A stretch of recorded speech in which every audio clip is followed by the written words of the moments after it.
Hey guys, this is सरफे and welcome to my YouTube channel. तो अभी हम लोग देखने वाले हैं क्लास 10 के एक चैप्टर, नए चैप्टर में जो हम लोगों ने आगाज किया था लास्ट डे, जिसमें हम लोग पढ़ रहे थे कि अड़ेनिया साहब ने एसिड के बारे में क्या बताया और बेस के बारे में क्या बताया।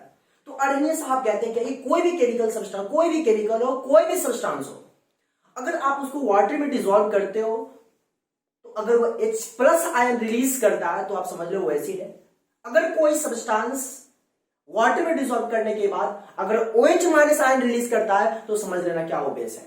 लेकिन मैं आपको बताना चाहूंगा कि जरूरी नहीं है कि जिससे कंपाउंड में हाइड्रोजन हो और OH हो, हाइड्रोजन हो तो एसिड होगा और OH होगा तो बेस होगा। फॉर एग्जाम्पल के तौर पर मैं आपको बताना चाहूंगा C2H5OH, उम्मीद है दिख पा रहा होगा C2H5OH। अब जरा गौर फरमाओ, एक दूसरा एग्जाम्पल है NaOH। अब मुझे आप खुद से बता सकते हो कि क्या ये दोनों बेस है। जल्दी कमेंट करके बताना, क्या ये दोनों बेस है। तो मैं आपका जवाब होना चाहिए क्या, यस सर ये NaOH तो बेस है बट ये बेस नहीं है।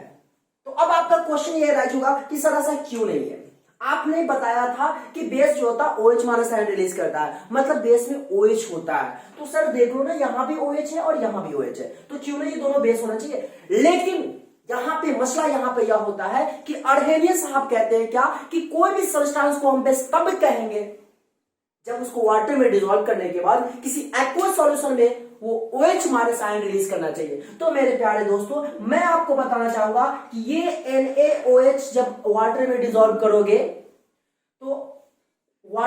करोगे तो पता चलेगा कि Na प्लस और OH माइनस आयन देगा।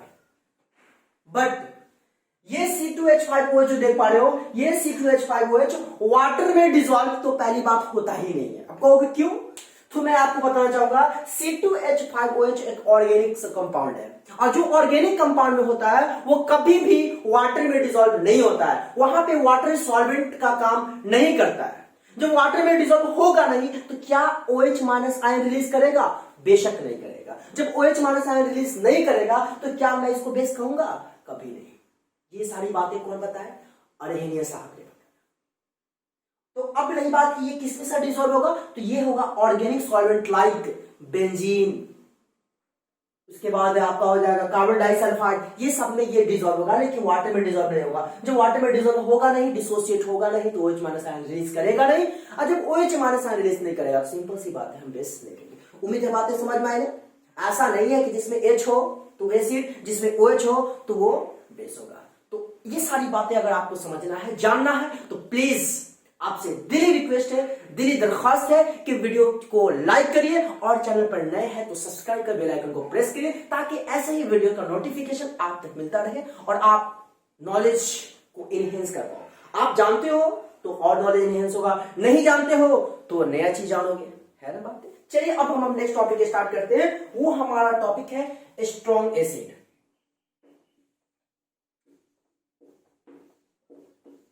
तो स्ट्रॉन्ग एसिड के बारे में शायद हमने कल कहा था कि कोई भी सब्सटेंस अगर मोर H प्लस आयन रिलीज करता है इन एक्वस सॉल्यूशन तो हम उसे स्ट्रॉन्ग एसिड कहेंगे। Those substances which release more H plus ion in aqueous solution लगाना बहुत इंपॉर्टेंट है।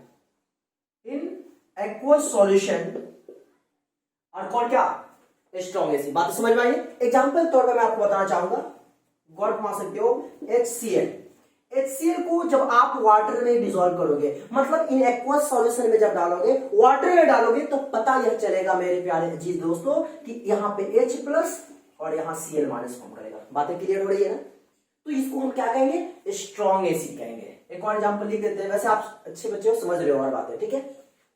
सेकेंड एग्जाम्पल की अगर मैं बात करूं, H2SO4, इसको आप वाटर में डिसॉल्व करो इन एक्वस सॉल्यूशन, क्या देगा, 2H प्लस SO4 2 माइनस। मतलब मैं बताना यह चाहूंगा कि जो स्ट्रॉन्ग एसिड क्या होता है, कंप्लीटली आयोनाइज होता है। जो कंप्लीटली आयोनाइज होगा वो क्या देगा, मोर H प्लस आयन देगा। क्लियर है? चलिए उसके बाद वीक एसिड की बात मैं कर लूं। वीक एसिड, तो ये वीक एसिड क्या होता है? एक ऐसा सब्सटेंस है जो कि कम H प्लस आयन रिलीज करता है इन एक्वस सॉल्यूशन। सिंपल है, इसी का ऑपोजिट है। दो substances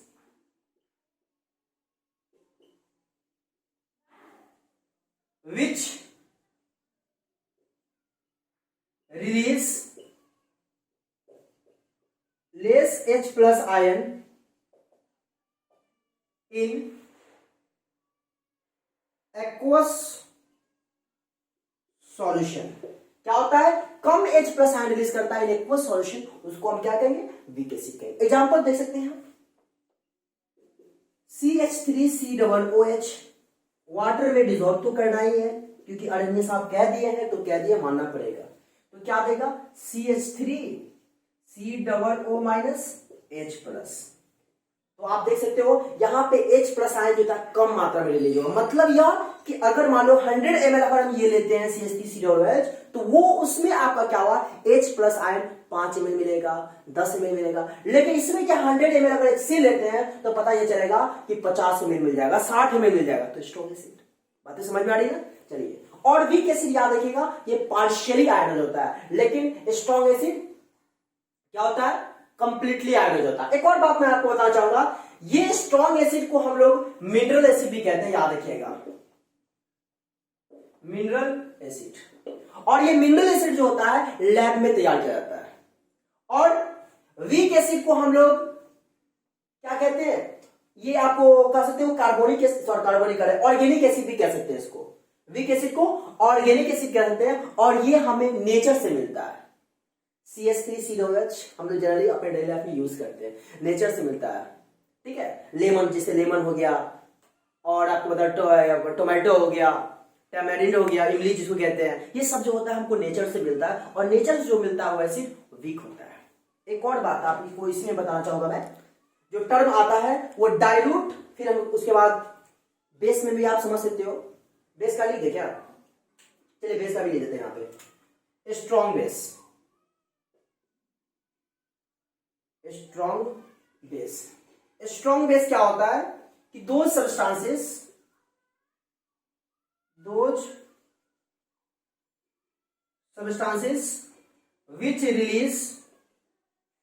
which release more OH minus ion in, समझ रहे हो, एक्वस सॉल्यूशन तो होगा ही। क्या होना चाहिए? एक्वस सॉल्यूशन में मोर OH माइनस आयन रिलीज करें, उसको हम स्ट्रॉन्ग बेस कहेंगे। एग्जांपल देख सकते हैं आप, NaOH प्लस वाटर डाल रहे हैं, क्या होगा? Na plus OH minus. Simple सी बात है, इसमें भी OH माइनस आपका क्या होगा? ज्यादा देगा। और ये बहुत सारा एग्जांपल है, MgOH होल ट्वाइस जो है आपका, इसको आप वाटर में डिसॉल्व करोगे तो Mg2 प्लस क्या होगा? 2H minus. वीक बेस है, सॉरी स्ट्रॉन्ग बेस है। फिर उसके बाद आपका वीक बेस आता है, उसको भी लिख ही देते हैं। वीक बेस में क्या होता है कि दो substances which release less OH minus ion in aqueous solution, in aqueous solution, जो aqueous solution में less OH minus ion release करता है, that will be considered as weak base. For example, आपको बताना चाहूंगा, इसमें एग्जांपल जो होगा आपका कैल्शियम हाइड्रोक्साइड भी कह सकते हो।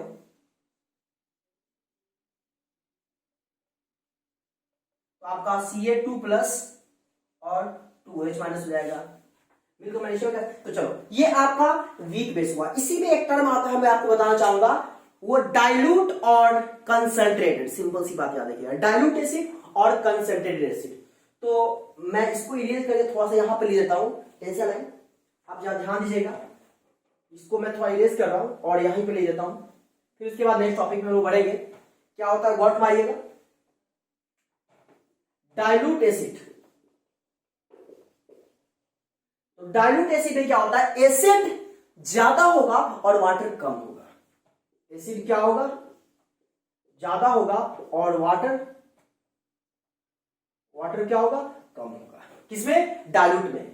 लेकिन कंसंट्रेटेड में, सॉरी डाइल्यूट में उल्टा बोल दिया, एसिड कम होगा और वाटर ज्यादा होगा। और कंसंट्रेटेड की अगर मैं बात करूं तो इसमें क्या होता है, एसिड आपका ज्यादा होगा और H2O कम होगा। बात समझ में आ रही है ना। कंसंट्रेटेड में एसिड ज्यादा वाटर कम, डाइल्यूट में एसिड कम वाटर ज्यादा। तो डाइल्यूटेड HCl, हमारे स्टोमक में जो HCl होता है वो क्या होता है, डाइल्यूट होता है। डाइल्यूट इन द सेंस क्या किया, वाटर ज्यादा होता है और एसिड कम होता है, जिस कारण से हमारा पेट जो होता है ठीक ठाक रहता है। वैसे कंसीडर हम लोग क्या करते हैं, HCl को हम लोग जो कंसीडर करते हैं वो दरअसल स्ट्रॉन्ग एसिड कंसीडर करते हैं। अब मन में ख्याल होगा कि सर इसको स्ट्रॉन्ग एसिड कहते हैं, बेशक, तो क्यों ना हमारे स्टोमक को तो बर्न कर देता, जला देता। जैसा कि आपने कहा है कि स्ट्रॉन्ग एसिड, जिस तरीके से स्ट्रॉन्ग एसिड हमारे लिए बहुत ही हार्म करता है, वैसे स्ट्रॉन्ग बेस भी हार्म करता है। स्ट्रॉन्ग एसिड क्या करता है कि हाथ को बर्न कर देगा, स्किन को बर्न कर देगा, या मार्बल पे आप जहां रखोगे वो मार्बल को मतलब बिल्कुल डिस्ट्रॉय कर देगा। तो HCl स्ट्रॉन्ग एसिड है सर, तो हमारे स्टोमक को क्या करना चाहिए, डिस्ट्रॉय करना चाहिए, बर्न करना चाहिए। लेकिन मेरे प्यारे दोस्तों ऐसा नहीं होता है।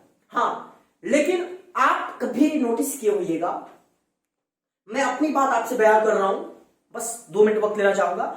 एक बार की बात है, मुझे क्या हुआ कि मैं जब किसी एक चैप्टर जो एसिड बेसिस सॉल्ट में पढ़ा रहा था, ठीक है, तो मैं बच्चे को क्या कह रहा था कि भाई ये एसिडिटी जो वर्ड है ना, अगर स्टोमक में पेन होगा ना तो पता ही चलेगा कि आपको ये एहसास हो जाएगा कि आप दुनिया में नहीं रहोगे। ये ऐसा एहसास होता है। और ये चीज जानते हो, मैं जिस दिन टॉपिक पढ़ा रहा था उसके ठीक मैं घर आया और रात को मेरे साथ ऐसा हुआ और मैंने इस चीज को रियलाइज किया। वैसे मैं पहले जानता था, लेकिन हकीकत में मैंने इस चीज को रियलाइज उस नाइट को मैंने कर लिया। मुझे इतना जोर से स्टोमक में पेन हुआ जिसका मैं आपको बयान नहीं कर सकता। इसीलिए जानते हो इसको कहा जाता है जिंदा भूत। मतलब जिंदा भूत इन द सेंस यह कि इसमें एहसास तो हो जाए कि आप बचोगे नहीं। एक स्टोरी छोटा सा सुनोगे, एक आदमी इसी तरीके से उसको एसिडिटी हुआ बहुत तगड़ा, थोड़ा इलिटरेट था, तो उसको लगा क्या कि भाई अब हम दुनिया में नहीं रहेंगे। डॉक्टर के यहां गया, पानी नहीं चढ़ा, ठीक है, तो अब उसको लगा कि भाई अब तो रहेंगे नहीं। तो क्या हुआ कि अपनी वाइफ को सारी प्राइवेसी वाला बात जो होता है उसने बता दिया कि भाई यहां पैसा है, वहां पैसा है, ऐसा ऐसा सारा प्राइवेट वाला जो बात है सारा बता दिया। पता यह चला कि करो क्या, वो बिल्कुल ठीक ठाक तंदुरुस्त बना गया, आदमी मरा नहीं। अब उसके बाद सर पे हाथ रख कर करा अफसोस, मैंने तो सारा प्राइवेसी बता दिया अपने वाइफ को। तो कहने का मतलब मेरा यह है कि इसको जिंदा भूत कहा गया है। ये होता क्या है कि आप, जैसा कि हम सभी जानते हैं कि हमारे स्टोमक में HCl प्रोड्यूस होता है, लेकिन क्या होता है कि जब हम बाहर का सब्सटेंस, जितना भी स्पाइसी सब्सटेंस हम लोग खा लेते हैं, और हमारे जुबान को स्पाइसी ज्यादा पसंद होती है, बिल्कुल तेल मसाला वाला ज्यादा पसंद होता है ना, सही बात है ना। हम लोग ज्यादातर खाना पसंद करते हैं, कुरकुरे ऐसा कुछ होता है, समोसा अच्छा मार्केट में मिलता है। तो ये खाने के बाद क्या होता है तो उसमें एसिड होता है, और वो एसिड हमारे स्टोमक में इंक्रीज कर जाएगा। और जैसे ही स्टोमक में वो एसिड इंक्रीज कर जाता है, माइक थोड़ा गिर गया, मैं थोड़ा माइक को सेट कर दूं, तो HCl क्या होता है कि जैसे इंक्रीज कर जाता है तो उस केस में हमारे स्टोमक में एसिडिटी हो जाता है। ये कब होता है, जब हम बाहर का सामान, स्पाइसी खाना, स्पाइसी सामान हम ज्यादा ले लेते हैं, उस केस में ऐसा हो जाता है। तो उसको हम कहते हैं एसिडिटी, और उस एसिडिटी को न्यूट्रलाइज करने के लिए हम लोग एक एंटासिड का यूज करते हैं जिसको कहते हैं मिल्क ऑफ मैग्नीशिया। इसको हम लोग आगे फर्दर टॉपिक में पढ़ेंगे, टेंशन नहीं। अब हम लोग देख लेते हैं strong acid, weak acid, strong base, weak base तो हमने पढ़ लिया। अब हम लोग देख लेते हैं कुछ एसिड का नाम बताएंगे, वो है जिसका कहां कहां यूज होता है, और इससे अक्सर एग्जाम में क्वेश्चन पूछा ही जाता है। तो आइए उसको हम लोग डिस्कस करते हैं। तो फाइनली बोर्ड रख कर चुके हैं, और मैंने कुछ कंपाउंड का नाम रखा, लिख दिया है, जिसमें आपको समझना है, याद रखना है कि किस कंपाउंड में कौन सा एसिड रहता है। आप उम्मीद है देख पा रहे हैं, और यहां पर जितने भी एसिड देख रहे हैं, that all are obtained from nature, जिसको हम लोग ऑर्गेनिक एसिड भी कह सकते हैं, और ऑर्गेनिक एसिड वीक एसिड होता है। तो आप देख पा रहिएगा विनेगर, जिसको विनेगर में एसिटिक एसिड यूज होता है, क्या होता है, एसिटिक एसिड। और इस एसिटिक एसिड को का केमिकल फॉर्मूला होता है CH3COOH, ये एसिटिक एसिड है। उसके बाद सेकंड क्या है, ऑरेंज है। ऑरेंज में सिट्रिक एसिड कहो या साइट्रिक एसिड जो करना है कर दो। ये होता है टेमेरिंड यानी इमली, इसमें होता है टार्टेरिक एसिड। ये सब याद रखना, एग्जाम में पूछा जाता है कि किस कंपाउंड में कौन सा एसिड प्रेजेंट होता है। टोमेटो, इसमें होता है ऑक्जेलिक एसिड। सॉर मिल्क मतलब एक तरह समझिए कर्ड, क्या होता है, lactic acid. Okay, lemon, lemon में क्या होता है, सिट्रिक एसिड। और एंटासिड जो होता है इसमें क्या होता है, मिथेनोइक एसिड, या इसी को हम लोग दूसरे वर्ड में फॉर्मिक एसिड भी कहते हैं। यहां दिख रहा होगा, नहीं चलिए, फॉर्मिक एसिड। और इस फॉर्मिक एसिड का केमिकल फॉर्मूला होता है HCOOH। ठीक है, अब मैं बताना चाहूंगा ये एसिटिक एसिड देखिए, और इसको हम लोग दूसरे वर्ड में इथेनोइक एसिड भी कहते हैं, इथेनोइक एसिड। तो ये सारा मैंने बताया कि कंपाउंड जो कि वीक एसिड है, इस कंपाउंड में कौन एसिड होता है। तो जैसा कि मैंने बताया कि वीक एसिड होता है जो नेचर से प्राप्त होता है। चलिए, अब मैं आपको बताना चाहूंगा कुछ बातें जो प्रॉपर्टीज को शो करेगा, प्रॉपर्टीज बताया जाएगा कि एसिड का क्या प्रॉपर्टी होता है, यानी केमिकल प्रॉपर्टी। उससे पहले मैं आपको बताना चाहूंगा, हमेशा याद रखिएगा, मेटेलिक ऑक्साइड वो होता है बेस, याद रखिएगा। और नॉन मेटेलिक ऑक्साइड वो होता है नॉन मेटेलिक ऑक्साइड वो होता है एसिड। हमेशा याद रखिएगा, metallic oxides are basic in nature and non metallic oxides are acidic in nature. कहने का मतलब क्या है, मेटेलिक ऑक्साइड की अगर मैं बात करूं तो मेटेलिक ऑक्साइड में आपको बताना चाहूंगा MgO, ये बेस है। CaO, ये क्या है, बेस है। Na2O क्या है, ये सब बेस है। लेकिन नॉन मेटेलिक एसिड की मैं अगर बात करूं, नॉन मेटेलिक ऑक्साइड की बात करूं तो छोटू मतलब CO2 क्या है, एसिडिक नेचर है। सल्फर डाइऑक्साइड एसिडिक नेचर है। फिर उसके बाद P2O5 एसिडिक नेचर है। ये सब एसिडिक नेचर, और भी बहुत सारे एग्जांपल्स हैं जो मैं अभी फिलहाल नहीं बता रहा हूं, लेकिन इतना आप समझ लो कि metallic oxides are basic in nature while non metallic oxides are acidic in nature. तो ये हो गया आपका एसिडिक और ये हुआ बेसिक। उम्मीद है बातें समझ में आ रही है। याद रखिएगा कि metallic oxide basic in nature होगा और non metallic oxides are acidic in nature. अब थोड़ा मैं आपको बातें समझाना चाहूंगा केमिकल प्रॉपर्टीज ऑफ एसिड। तो केमिकल प्रॉपर्टीज ऑफ एसिड में फर्स्ट ऑफ ऑल थोड़ा सा बातें ध्यान रखिए, बस एक दो लाइन, ज्यादा नहीं। केमिकल प्रॉपर्टीज ऑफ एसिड, पहला है, गौर फरमाइएगा कि किसी भी नॉन मेटल को हाइड्रोजन से अगर हम अभिक्रिया कराते हैं, रिएक्शन कराते हैं, क्या बोला, गौर सुनिएगा मैं क्या कर रहा हूं, किसी भी नॉन मेटल को हाइड्रोजन से रिएक्ट कराते हैं तो मेरे को बनता है क्या, एसिड। या एक और चीज और याद रखिए, हाइड्रोजन के बारे में बताना चाहूंगा। हाइड्रोजन जो होते हैं, 4 हाइड्रोजन होता है। तो उससे पहले देख लीजिए, hydrogen H2 plus non metal क्या बनेगा, एसिड बनेगा, याद रखिएगा। तो एग्जांपल जो मैं बताना चाहूंगा, H2 प्लस Cl2 2HCl, ये आपका यहां पे एसिड है। देखा ना आपने, H2 प्लस Cl2 क्या हुआ, HCl। इसको बोलते हैं हाइड्रोक्लोरिक एसिड। क्या बोलेंगे, हाइड्रोक्लोरिक एसिड। फिर दूसरा एग्जांपल देख सकते हैं, H2 प्लस Br2 2HBr, इसको बोलेंगे हाइड्रोब्रोमिक एसिड। क्या बोलेंगे, हाइड्रोब्रोमिक एसिड। ये क्या है, हाइड्रोक्लोरिक एसिड, ये क्या है, हाइड्रोब्रोमिक एसिड। फिर उसके बाद है क्या, H2 प्लस I2 2HI, इसको बोले क्या, हाइड्रोजन आयोडाइड।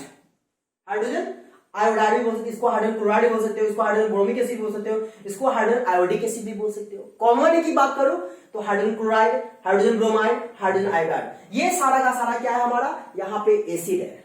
और ये जो प्रोसेस से हम बनाए हैं, इस प्रोसेस को बोलते हैं सिंथेसिस प्रोसेस। क्या कहते हैं, सिंथेसिस प्रोसेस।